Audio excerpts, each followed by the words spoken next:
আজ আমরা তারাস উপজেলার একটা ছোট্ট কিন্তু আশ্চর্যজনক গ্রামে পৌঁছলাম, যার নাম আজিমনগর। মাত্র 3টি বসতবাড়ি থাকা এই গ্রামটি যেন ছুঁয়ে গেছে শিক্ষার আলো। এখানে গড়ে উঠেছে 4টি বড় শিক্ষা প্রতিষ্ঠান, যেখানে শতাধিক শিক্ষক ও কর্মী দিনরাত এক করে শিক্ষার্থীদের জন্য কাজ করছেন। অসংখ্য শিক্ষার্থী তাদের স্বপ্ন সাজাচ্ছে এই বিদ্যালয়গুলিতে। এদের সব কিছুর প্রেরণা একজন মানুষ, মোহাম্মদ জাফর ইকবাল। তিনি শুধু আজিমনগরের নয়, তারাস উপজেলার আরও অনেক গ্রামে, এমনকি অনেক উপজেলায় শিক্ষা প্রতিষ্ঠানের আলো ছড়িয়েছেন। তার হাতের ছোঁয়ায় জ্ঞান ও শিক্ষার আলো ছড়িয়ে পড়েছে চারপাশে। চলুন আজ আমরা পা রাখি আজিমনগরের এই গ্রামের ভিতরে।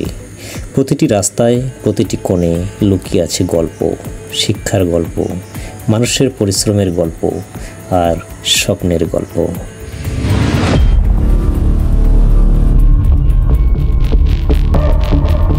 তারাস থেকে মহিষলুটি রাস্তা, মাঝপথে খুঁটিগাছা মোড় নামক এলাকা হতে মাত্র 1 কিলোমিটার এগোতেই বাম পাশে দেখা মেলে ছোট্ট বসতবাড়ি আর সেই সঙ্গে শিক্ষার আলো ছড়ানো 4টি বিদ্যালয়। ধীরে ধীরে আমরা প্রবেশ করছি আজিমনগরে, যেখানে প্রতিটি কোণায় লুকিয়ে আছে মানুষের পরিশ্রম আর স্বপ্নের গল্প।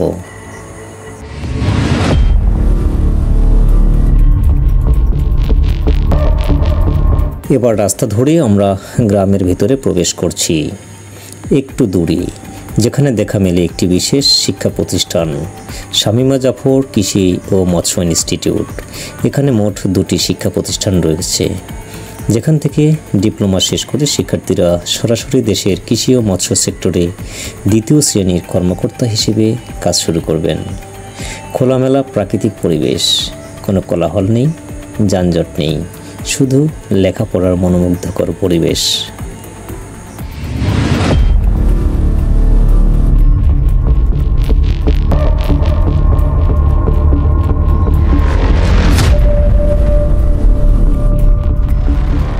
পূর্ব দক্ষিণ পাশে চোখ রাখলে দেখা যায় কয়েকটি রুম।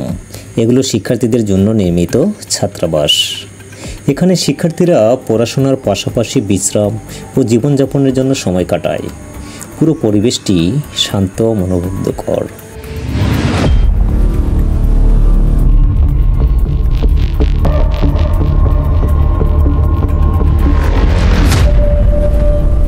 চলুন এবার দেখব আজিমনগরের সেই 3টি বসতবাড়ি, যার সমন্বয়ে গড়ে উঠেছে পুরো গ্রাম।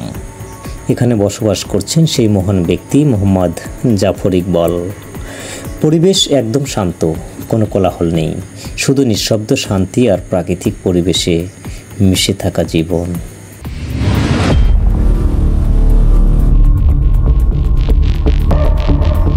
এই বসতবাড়ির পশ্চিম পাশে নজর রাখলে দেখা যায় একটি রুম। এটি মসজিদ, যেখানে প্রতিদিন 5 ওয়াক্ত নামাজ পড়া হয়। মসজিদের সঙ্গে রয়েছে সুন্দর অজুখানা ও বাথরুম। আর সামনের দিকে নজর করলে দেখা যায় শান্ত পুকুর, যা পরিবেশকে আরও মনোমুগ্ধকর করে তুলেছে। চলুন এবার আমরা আরেকটু পশ্চিম দিকে আগাই। এখানে যে গেটটি দেখা যাচ্ছে, এটি কম্পিউটার ভোকেশনাল স্কুলের প্রবেশদ্বার। এই স্কুলের ঠিক পাশে রয়েছে আরেকটি শিক্ষা প্রতিষ্ঠান, আজিমনগর দাখিল মাদ্রাসা। মাদ্রাসার সামনে আছে একটি সুন্দর পুকুর, যা পুরো পরিবেশটিকে আরও মনোমুগ্ধকর করে তুলেছে। চলুন দেখি এই গ্রামের সর্বশেষ শিক্ষা প্রতিষ্ঠানটি। এখানে যে গেটটি দেখতে পাচ্ছেন, এটি আজিমনগর মহিলা কারিগরি স্কুলের প্রবেশদ্বার। সুন্দর প্রাকৃতিক পরিবেশে ঘেরা, গাছপালা ও সবুজে সজ্জিত এই স্কুলটির সামনে রয়েছে একটি ছোট্ট পুকুর, যা পরিবেশকে আরও মনোরম করে তুলেছে।